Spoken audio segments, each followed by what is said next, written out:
Yeah. And so it's like, I don't care if you hate me or you like me. I just want to know where you stand. I love the intro to his to the Ben Settle Show podcast. There's a part in Revelation where Jesus tells the church, I either want you hot or cold, otherwise I'm spewing you out. When people tell me that I need to walk on eggshells, I stomp all over the eggshells and just let the chips fall where they may. Here a volunteer, there a volunteer, everywhere a volunteer. The question is, where do you stick them? What are they going to do? We're going to be talking about inspiring volunteers, and it's all starting now.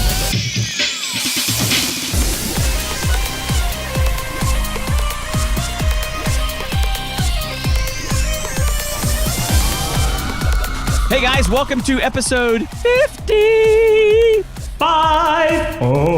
Episode 50 of the Church Media Guys Show. My name is Dave Curley, and if we've not met in the previous 49 episodes, I am the founder of churchtrainingacademy.com, which is a place where you and I and other ministry-minded folks all come together to learn how to use and exploit media and technology and everything digital so that we can take the gospel to the world. With me, as always, is my extremely lovely, extremely talented, he's not looking at his camera, I'm vamping until he does, co-host and partner, Justin Nava. How you doing, brother? I'm doing good, Dave. I'm looking at the camera right now. And if you're listening to the audio, thank you so much for listening to the audio. You get just a little bit more, I think, when you watch the video. Yeah. And throw it on your iPad or your phone while you're doing dishes, or you got to listen to audio. That's fine too. But man, what a crazy fun start to our live recording of this episode. Unbelievable that it's episode 50, and we're actually starting 20 minutes late. Yes, because Facebook went down. Yeah, go figure. Go figure. Facebook went down. 2.2 billion people are on it, and they went down. So it looks like it was a DNS issue because isitdownrightnow.com went down for me as well. Mm-hmm. As soon as Facebook came back up, that came back up as well. It's probably just locked to America. But, a couple months ago, if you're on our email list, we send daily emails about church media and church ministry. And I shared an email one Monday that said, hey, if you couldn't live stream yesterday, it's because Facebook went down. And you wouldn't believe the emails I got in return that said, Facebook didn't report anything, or it just wasn't your computer. I said, no, dude, here's some Facebook post with 70 other church people that said their live stream's not working. And people say, well, it's because Facebook didn't report it, so you must be making it up or your computer. I was like, no, Facebook goes down, and they didn't believe me. So at least everyone watching in the chat or trying to watch live today saw it is possible for Facebook to go down. It probably wasn't through no fault of their own. If it was a DNS routing issue. Yeah. See, people don't understand how nothing they did. Yeah. People generally don't understand how the internet works. They think that Facebook has a computer in a closet that is running Facebook and we're all connected to it, but it's not. We've got this gigantic mesh network all over the world with servers everywhere. And there's DNS servers, which are the phone books, basically, right? Of the internet. And so, at every major city, there's phone books. At every in regional, there's these phone books that tell people that when you type in facebook.com, take it over here. And sometimes those things go under attacks. And Georgia will be down. And so the people in Georgia can't do stuff. That's just the way it is. Whereas other people, in Alabama are like, hey, Facebook didn't go down. No, it didn't go down in Alabama. It went down in Georgia. So, so and we'd expect it to go down in Alabama, but it didn't. It's a very complicated system to get internet to your house. And it's one of those things that you just don't think about because it usually always works until it goes wrong on your end. But yeah, it is possible. And I think everyone watching live just experienced it. But if you are watching the full publication, let's get into what we're talking about today. I'm really excited for this one. It's going to be a good episode. And now for our feature presentation. Danny Franks is the pastor of guest services at Summit Church in Raleigh-Durham, North Carolina, where he's been since 2003. He oversees guest services for 9 campuses. He's a dad and a husband, and his passion is to help outsiders become insiders and then to help the insiders reach the outsiders. Danny, thanks for taking time to hang out with the Church Media Guys. How you doing? Doing well, Dave. Thank you for having me. Appreciate it.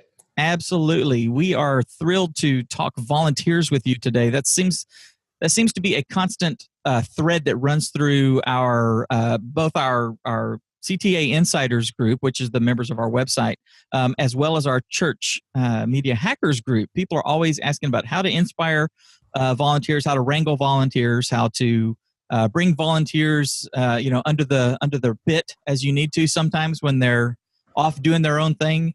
And before we get into any of that, I wanted to talk real quick, a little deeper, a little more introspectively. I want to dig into who Danny Franks is. It's something that our viewers are really going to want to know. So I've got a couple of just rapid fire questions. Are you ready? Can you handle these? I think so. I'm ready for it. This is our Oprah moment here. Okay, this is right. you're gonna cry at some point during this. Okay, I certainly hope so. I'd be disappointed if I didn't. Okay, here we go. Deep probing questions. Here we go. Coke or Pepsi? Definitely Coke. Okay, good. Man, I was scared on that one. All right, coffee or tea? Coffee. Are you an introvert or an extrovert? I am an ambivert, so I can turn on extroversion when I need to, but I also need a lot of recharging time after I've turned on all of the extroversion. That's cool. I call myself like an omnivert, where I can go either direction. I'm happy to hermitize for a week and not see light, Exactly, or yes. I can be on for 10 hours straight if I need to. Yeah, dark caves are totally fine by me. Yep. All right, so steak or sushi? Steak for sure. Yeah. Nice. Okay. Yeah. So how do you like your steak? Medium, just a touch of pink, maybe a little moo on the side is good with me. Nice. Okay, and so the big one, the one that actually matters and determine the direction of this interview: Star Wars or Star Trek? Oh, Star Wars, absolutely Star Wars. Awesome, Justin. Yeah. I'm convinced that I need to have a black background or something, because when I ask that question, they always say Star Wars. We have nobody who's ever said, "Oh, Star Trek." They see all this stuff back there. I think it's subliminal. Yeah. So Dave, actually, when I send my emails to have people come on and do interviews, I actually ask them ahead of time, do you watch Star Trek? And if the answer is yes, block sender, block recipient, unfriend on Facebook and everything. Yeah. So I kind of filter that out. Yeah, we've actually revoked membership on the CTA website because of that. It was like, we don't want, I know you paid a year in advance. Too bad. Watch Star Wars and like it better. That's right. What's wrong with you? You're better than this. Hey, Danny, give everybody a brief rundown of the kind of things you do. When you said guest services, I'm sitting here thinking like hotel management. Right. So I've been in this role, as you mentioned, for 15 years.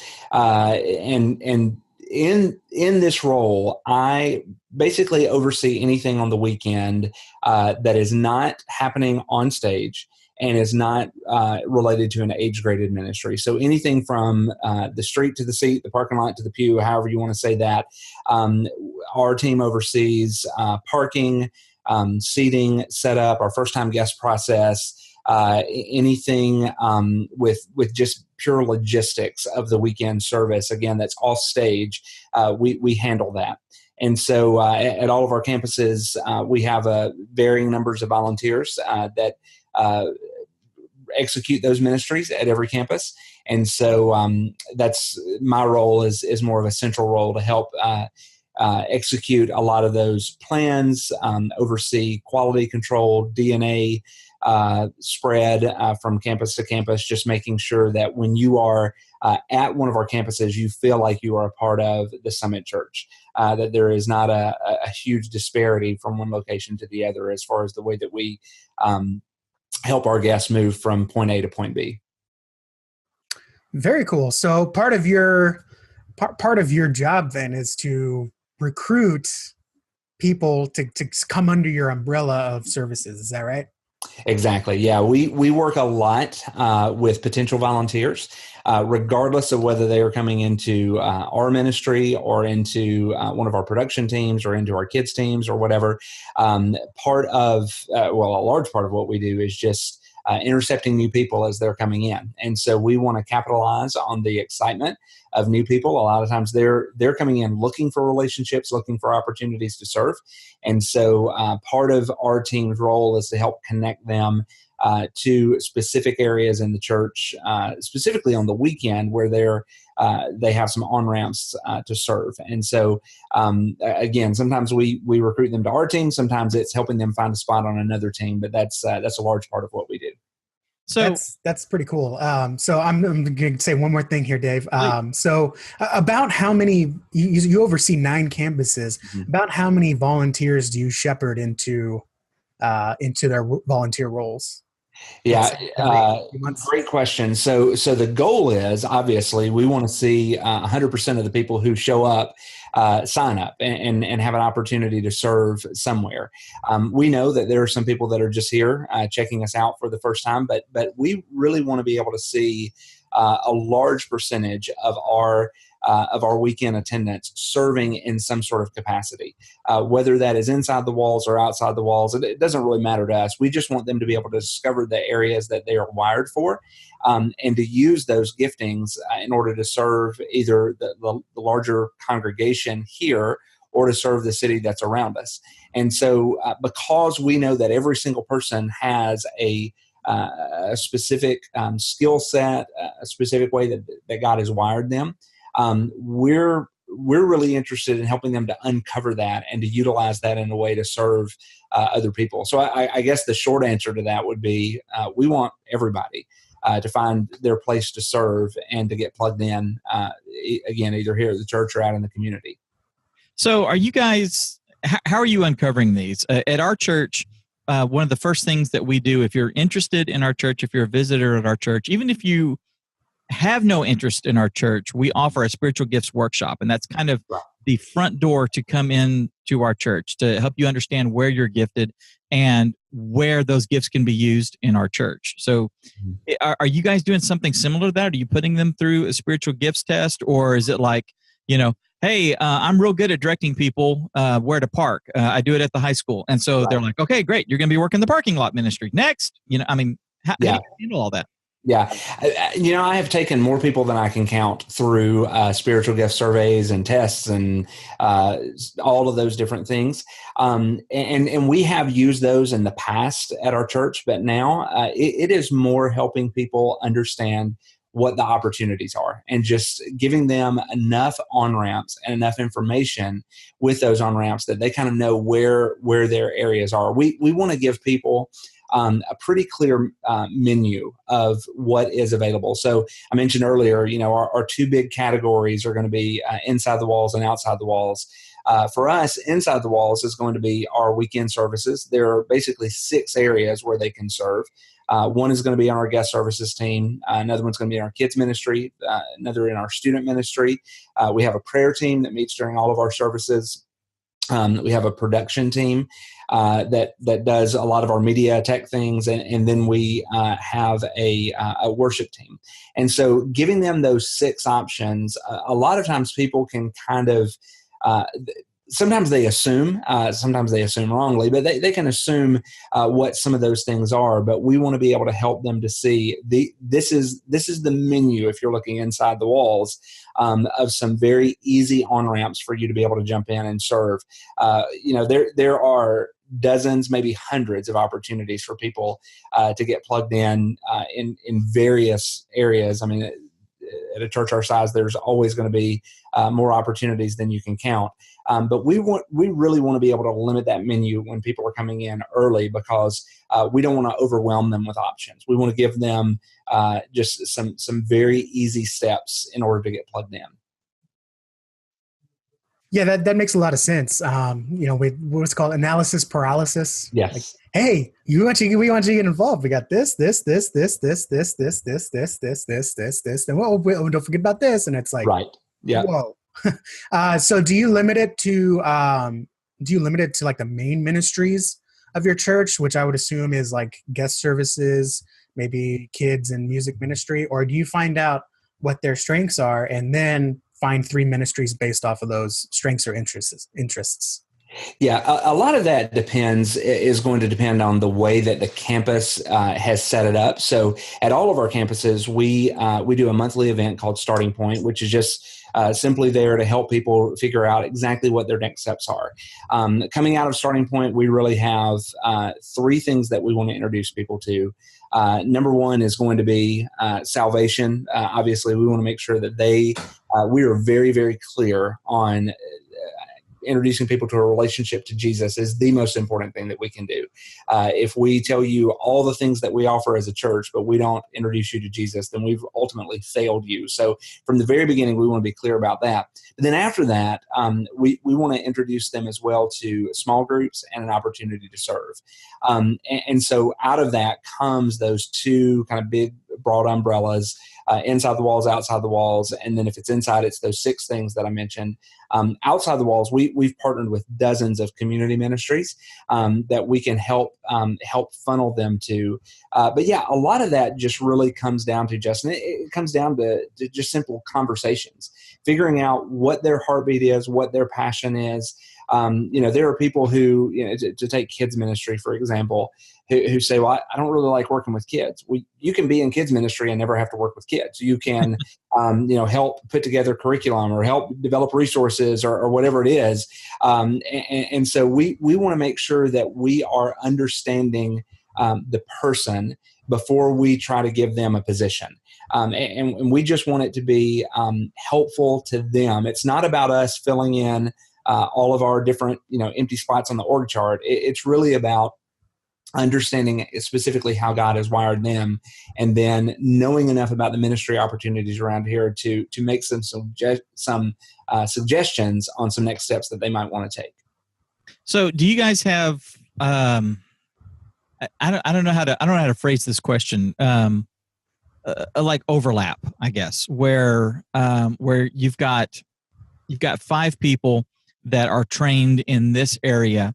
And so at any given time, one of these people can be doing this. And if one of them's out this week, then this one is scheduled. Is that how you compensate for the flightiness of people, I guess? Yeah. So certainly we want to make sure that all of our teams are more than 100% staffed. Right. That is not to, take roles away from people. But that is, as you said, to make sure that the ministry opportunities are covered there. We don't ever want to, have to shut down a kid's classroom because we don't have enough volunteers to meet our teacher to child ratios. We don't ever want to have to pull a parking team because we've only got one guy that's trying to manage a 400 car lot. Right. And in the same way, if somebody doesn't show up to run the switcher in the sound booth, then we don't want to be paralyzed and not be able to pull off a service because that individual called in sick that day. So yeah, we always want to have more people than we think we need. We don't want to function out of I think a lot of times churches operate out of sort of a scorched earth mentality. Yeah. It's how few people can we get away with in order to pull this thing off and just simply survive until 1 o'clock on Sunday afternoon. We actually want to operate out of more of an abundance mentality, knowing that God has given many, many, many people to the church to demonstrate His varied grace through the gifts that He's given to us. You're talking a disparate group of people in a whole bunch of different things. I mean, you said that the worship team is a part of the, they're volunteering to be on the worship team, the praise team, and the band, all that sort of stuff. But then you've also got people that are in the sound booth, and you got people that are working in the children's ministry. You got people that are, working in the parking lot, serving coffee. How do you handle the training for that? Is there like a systematized process for each department? Is there a systematized process for the volunteer section on the whole? How do you guys wrangle all that? Yeah, so it is going to be more systematized per department. So I mentioned Starting Point a little bit earlier. We want to give them a very concrete next step if they're interested in serving. And so just like we do Starting Point once a month, we also offer training opportunities or orientation sessions for a couple of our larger ministries once a month. So for us, that's going to be our guest services team. That's going to be our kids teams, because those represent the largest number of volunteers that we're going to have at the church. So we just have a regular monthly orientation that we do for each of those 2 ministries. And then our others that we mentioned, production, worship, students, and prayer, because those are a little bit, those don't take near quite as many volunteers. We will do those on a little bit more of an as needed basis, or at least not quite monthly. It might be more of a quarterly opportunity to do an orientation or go through that. As far as specifically how we train them, that's all going to be up to the ministry. So, for kids, one of the first things that they're going to do is fill out a background check and an application in order to serve with minors. For our prayer ministry, you don't really need to be trained to pray. You just show up and sit in a room with other people praying and Right. begin to pray when you feel comfortable. But then for things like production, we're going to require a little bit more of a technical skill. There are specific things, obviously, that you need to know in order to run a camera or to run a soundboard or whatever. And so even if you may come in with none of those skills present, we're going to train you for those things. We're going to let you shadow other leaders in that ministry until you're comfortable, until you're ready for us to turn you loose and let you run that solo one weekend. And so we want to make sure that we are equipping our volunteers really, really well before we just toss them in the deep end of the pool and say, good luck and Godspeed. Now here's a question. So shifting focus a little bit to more of what our audience is Right. church media folk, running a sound booth, live stream, social media, all this stuff. A lot of us, we're in a smaller church and we're kind of a one-man band. Right. And something we constantly get asked is, how do I get people to volunteer? And especially because some of these churches, since they are smaller, they tend to skew older. So there's more mainstay people and less younger families that come visit. And if they do, the kids ministry is pulling them in right away because, mom wants to help, or, maybe the greeter ministry is building up. And of course, it's more exciting. I mean, let's be honest. I mean, sometimes it's like, hey, greet new people, hand out coffee, hand out donuts, instead of just push a bunch of buttons, Right. a lot of, Right. and some people, I'm not a tech guy. I can't do the camera. So that's a very specific instance. So maybe we can broaden it a little bit out, but being in the church media ministry or whatever ministry, audio, live stream, projector, whatever. What do you think? Do you have any kind of secret sauce or insights on, hey, you got all these people in your church. Some are volunteering already, some aren't, but you need the help. You can't do it one man. You're gone Sunday, and we don't know how to run the board. What's kind of your insight on how we can get ourselves out of that situation and inspire more volunteers? Yeah. Wow. There's a lot of ways that I could attempt to answer that. I'm going to try to narrow it down to just a few Sure. things. Number one, I think it really begins with your posture as a current leader, whether you're a staff member or you're a volunteer. The posture that you carry when you use the word inspire, when you're trying to inspire other people to come alongside you and serve. I think so many times as church leaders, again, we tend to focus more on that scorched earth negative. Hey, I'm dying over here. I haven't had a Sunday off in 6 years. I need somebody to come help, and we just kind of highlight all of the negative. Well, the problem with that is none of our potential volunteers want to sign up to board a sinking ship. If we're telling them, it's really, it's terrible, and I'm never thanked enough or whatever, wouldn't you like to join me in that as well? But that doesn't inspire anybody to do anything. That's a great sales pitch. You see that all the time on TV. Yeah, exactly. And I think the other end of that, though, is so many times we end up really trying to just soft sell it. And so we tell people, it's not that big of a deal. It's really, really easy. I mean, anybody can do it. Well, if anybody can do it, why would I aspire to something that anybody can do? So we want to paint a very compelling vision for people. And one of the ways that we do that, whether we're talking about, tech ministry or kids ministry or guest services or whatever, is we've got to be able to connect here to there. We want to be able to help people discover what is it that I'm doing right here, right now, that is really creating life change for people.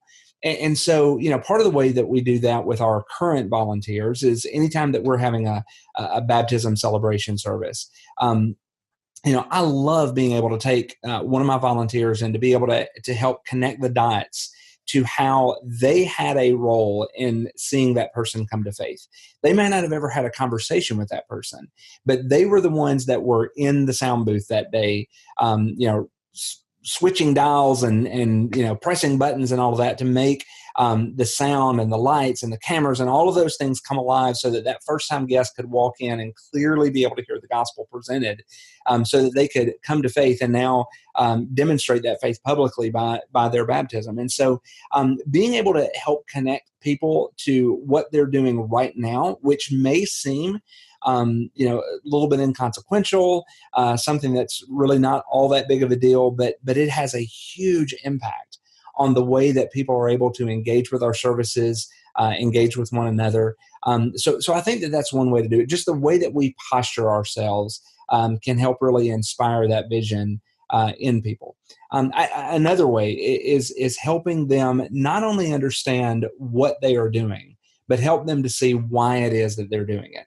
And so we want to be able to emphasize the why over the what. Simon Sinek wrote a great book and has a TED Talk around this idea of starting with your why, figuring out what exactly your why is. Because, as we all know in working with volunteers, you have people that will show up and they know exactly what that they're supposed to do. They have all of the technical expertise that they need to do the job, but they have long since forgotten why they're doing it. And a lot of times those are the volunteers that are cranky. They're the ones who don't play well with others. They're the ones who, it's their way or no way. But when they understand why it is that they're doing that, hey, we're here to create an environment to help draw people into a story that's being told, the story of the gospel. We're here to help connect people to the message that Jesus gives to us, and to help them understand what does this mean for our lives today? How can our lives be connected into the greater story of the gospel? When we see our roles on the weekend as not just pushing buttons or flipping switches, but we see it as we're helping to design an environment where people are coming closer, taking a step closer to Jesus, then a lot of times that'll carry us farther than just our technical skills ever will. And you do this across 9 campuses? That's correct. How many how many people is that? Volunteers? Oh gosh. On a given weekend, we probably have somewhere, and this is in all of our weekend ministries, kids, everything, but we probably have somewhere north of 1,000, 1,200 volunteers, something like that, that are serving in some sort of capacity. And so, it's a large undertaking when you begin to see that. But really, those principles that I just laid out, that's not just for a mega church with multiple campuses. That's for churches like I grew up in, that are 200, 250 people on a good Sunday. Those are, when everything is volunteer run, just about, those same principles apply there. So if you have a small church, which a lot of ours are small and medium-sized church, that's a lot of our audience, and they are struggling with the volunteers and stuff. Do you have like some, I don't know, some encouragement, some tips, things that they can do like right now to kind of kick things into gear? Yeah. I think for us, one of the most practical things that we have ever learned is that you can't depend on the bully pulpit in order to bring volunteers out of the woodwork. So many times, and I think we're all familiar with this illustration.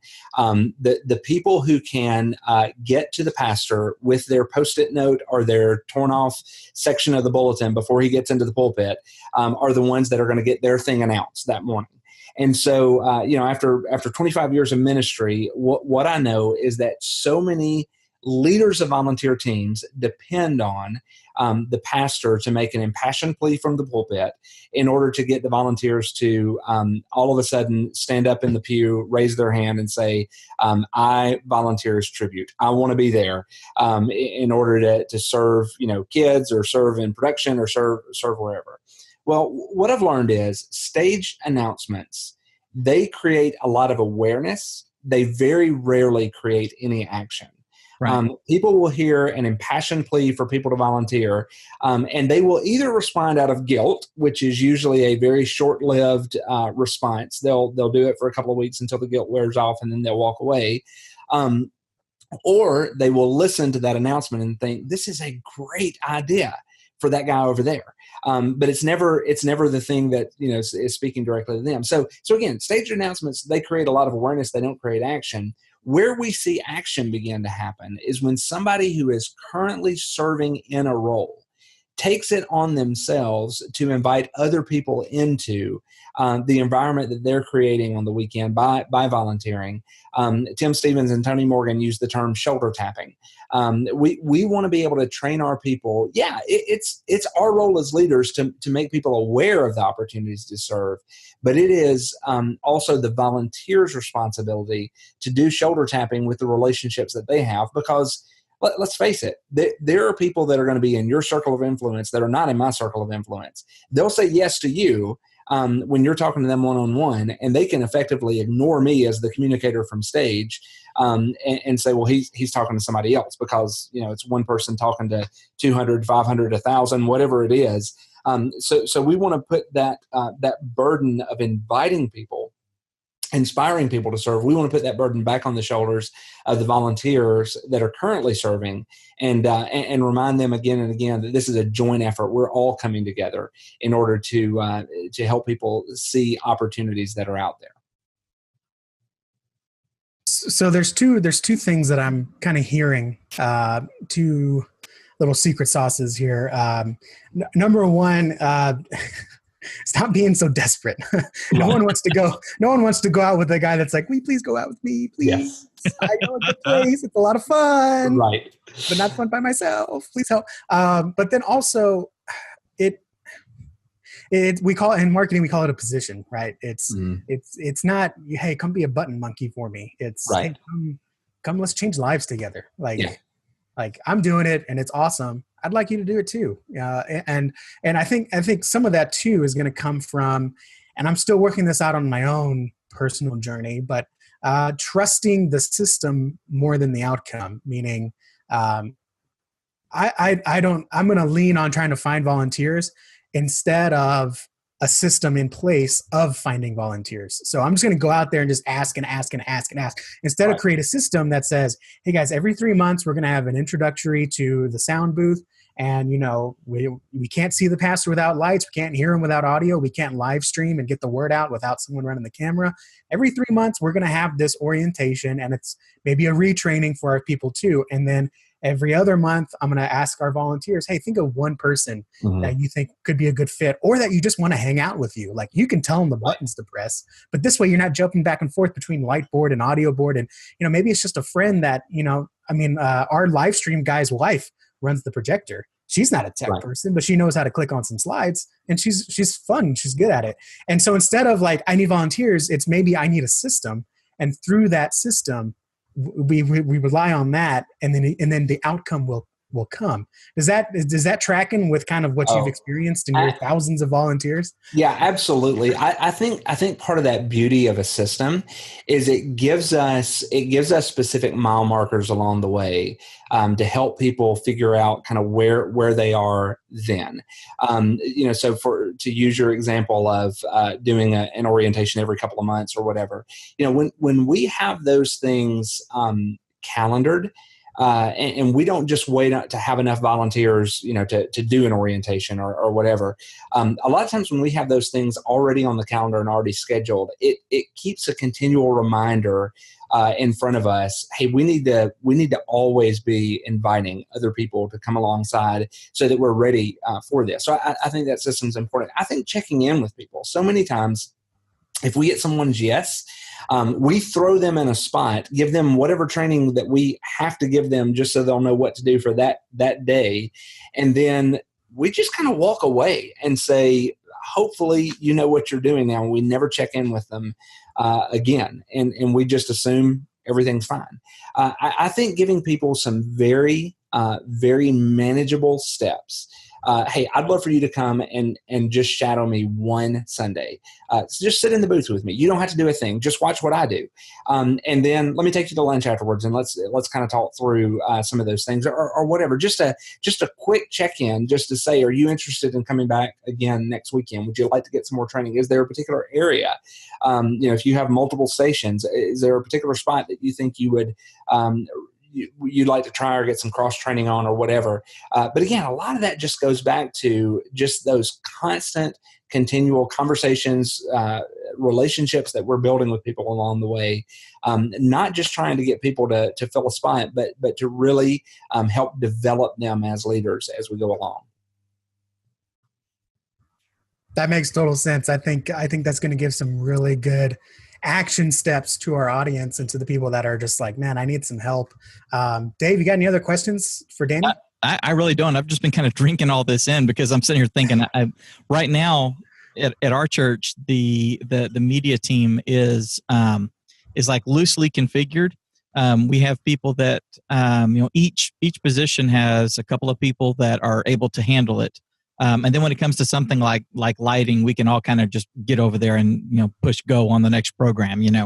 But one of the problems that I personally have had is I've been building up the video communications portion of all this. Is that I've been doing this so long that I know how to do everything. So training people is very much, okay, look, watch what I'm doing. Let me show you how this works. And then I look in their eyes to see if there's, if it lights up, if they understand it and all that. And a big part of what he's been saying is kind of a systematized thing. And that's actually something that I need to put in place both in the video communications ministry and the live streaming and that such, but also have done for the soundboard, for the music team, for the people on stage that are working with, whether a guest musician comes in or something like that. Here's how we do things. Here's where you do things. Here's all that kind of stuff. And it's just kind of further cementing in my head that another thing I need to put on my plate is to build all these processes and training and all that sort of stuff out for our team. Mm-hmm, mm-hmm. Yeah, and so much of that just comes down to there's a great book that the true nerds in the audience will resonate with called The Checklist Manifesto, and I'm one of those guys. I love a good checklist, but one of the reasons that I love a good checklist is that it keeps me on top of the things that I would be more prone to just kind of overlook or forget. If I didn't have that checklist in front of me. And so many times, after we've run volunteers through the paces a few dozen or a few hundred times, we tend to let things slide off of the plate that they really need to know, but we have forgotten that they need to know. Sometimes we just assume that they already know those things. And so we want to make sure that we're serving our volunteers well by keeping good documentation of all the different things that they need to know when they're coming into a role. As you said, whether that is running the sound booth or working a camera or whatever it is, there are going to be very specific things that we can't afford to overlook, because if we overlook them, then our volunteers aren't going to know how to do those things, and then they're going to get frustrated, and that shortens their lifespan a lot of times as a volunteer. Yeah, that makes total sense. Just as you've been talking, my brain's been going crazy about how I can do that, and that's having done it so much and taught so much. Like you said, you teach it so many times that you take things for granted and all that. That's something that Justin and I both have to deal with as we're building training courses and things like that. Is you can't take it for granted that people know that in order to get to C that you do have to do A and B, and here's why A is very important. Right. And it's incumbent that we start at the beginning, even if there's just a whole bunch of nodding as you're teaching them stuff, eventually the nodding will stop and then a light will come on, and that's something you've taught them. So I think that's awesome. So tell me, how can folks get in touch with you if they have myriad of questions? Because we're just going to send people straight to you for. Yeah, totally fine. So I've done quite a bit of writing on volunteer culture at my website, which is just simply the letter D, Franks, FRANKS.com, dfranks.com. And so that would be there's a contact me link on that page where I'd be glad to try to tackle any questions that folks might have. So that'd be one way. I'm on Twitter at Let Me Be Franks. So that's another good spot. But yeah, I'd be glad to serve the larger church any way that I can through that. And for any introverts, since we're not omniverts or exoverts or exo whatever, do you have a book that we can pick up that would kind of get us hands on and started if we don't want to contact you just yet? Yeah. So I actually just released my first book a couple of months ago. It's called "People Are the Mission: Why Churches Don't Have to I don't even know what the subtitle is. How churches can welcome guests without compromising the gospel. It is a guest services book, but for the purposes of our conversation today, the second half of the book would really be very, very helpful because it does talk about once people arrive at your church, how do you help them take those next steps in order to serve other people? To see that, hey, it's no longer all about me, but it's about how I can use the gifts that God has given me in order to serve other folks. And so really trying to keep people out of that, to use a term from the prodigal son story in Luke 15, how to keep people away from that older brother syndrome. So that might be a good initial first step if people wanted to read up a little bit more about that. That'd be the place. Awesome. Danny, thanks so much for taking time out of your apparently extremely broad and very busy day. We really appreciate it. Dave, Justin, I appreciate that. Thank you very much for having me. So what'd you think? Danny's, God, all those campuses, I mean, can you believe I have like 5 or 6 people in our booth that I kind of help.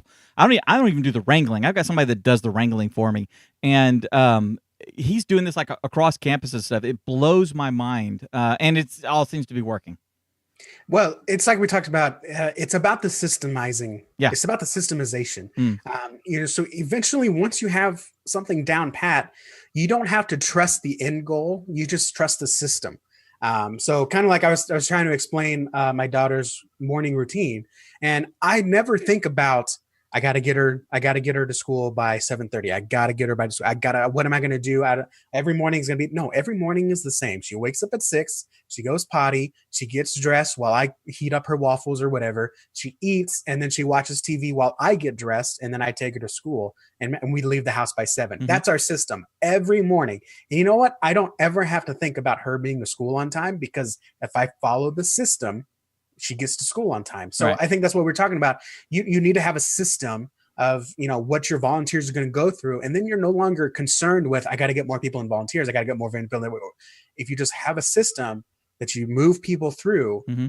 You don't have to think about it that much. You don't have to stress about it that much. And it just works. Right. And you're going to have to experiment to get the system. But once you get that down, it's the same thing every time. Yeah. And I like scale that up. I like their approach. One of the things that stuck out, he says the first thing we do when someone joins the church is or comes to us or whatever is make sure that they have that relationship with Christ, because everything kind of stems from that, and that's like the most important thing, and then find out where their aptitudes are, and then find out where they have these aptitudes. Where's their heart? What do they want to help with? Instead of just like we need you to fill a hole. Like putting butts in seats. They're not putting butts in seats.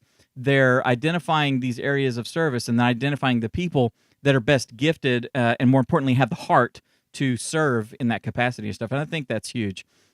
Absolutely huge. By the way, if you guys are interested in learning stuff like this, kind of going more in depth with things like this, this is a little bit of an aberration because, we're not teaching a course or anything on getting volunteers and stuff, but we're able to plug you in with somebody who is an expert on managing volunteers. But if you've got other things that you want to learn, if you want to learn some of the technical stuff like building the website, doing a live stream, doing video announcements. I mentioned earlier in the show that I'm putting training together to teach you guys how to do the video announcements, how we do it at our church, and how it's working. And actually, believe it or not, that actually kind of marries with the volunteers because I'm bringing in other people. I've got an 86-year-old lady who is interested in doing the announcements and stuff. So learning how to marry all this stuff together into your media ministry, your communications for your church, and the running of the public face of your church and such, then you want to become a Church Training Academy member, a CTA Insider. Wouldn't you say, Justin?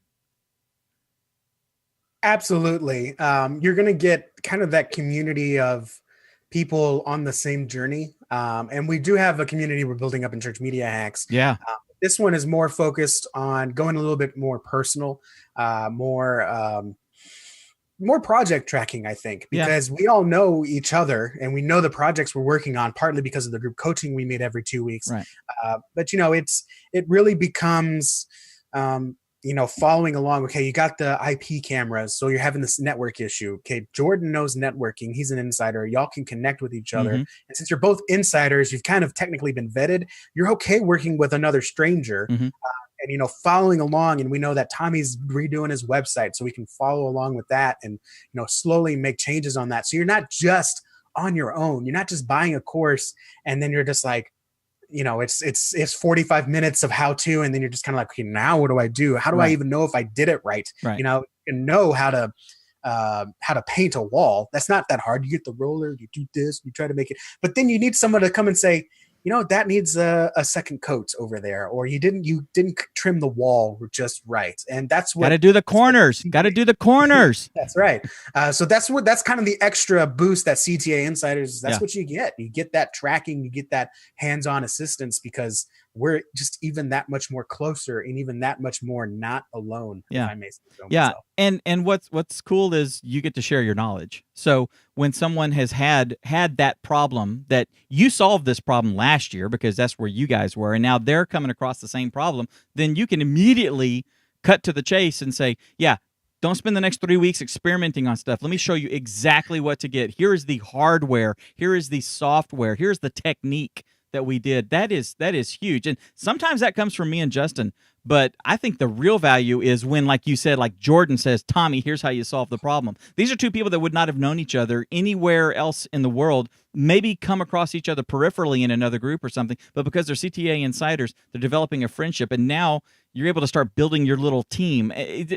Guys, you just have to do it. churchtrainingacademy.com/join. Dude, this has been an interesting episode. For those that, been a good episode. For those that, by the way, Facebook went back down for some of us. Of course it did. And see that's the thing. That's what makes episode 50 really interesting. Is we start off good, Facebook goes down, we throw everybody over to YouTube, and then and somewhere in between we got all this meat from Danny and stuff. So fantastic episode. Happy 50th, dude. Yeah. Hey, can we do something crazy?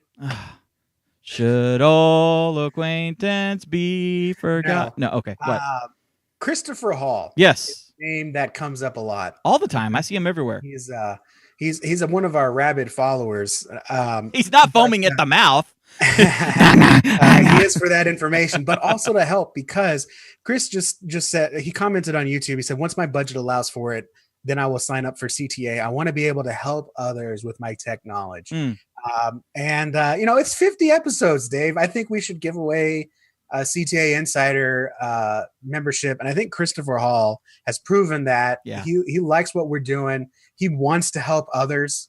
I think we should give him a membership until he can get his own, get his budget in line. And so for happy 50, Christopher, is that okay, Dave? You're the CEO, so I am fine with that. I am fine with that. Christopher, you are going to be getting an email from me here in just a little bit. So we're going to celebrate our 50th by giving away a membership to you, dude. Thank you for being a part of our community. Thank you for jumping in with both feet in the Church Media Hacks group, and giving Justin and I suggestions offline, and just your heart and all that sort of stuff. Absolutely. Thank you guys for watching, and I got nothing else to say. How about take all the stuff that you've learned today and go change lives.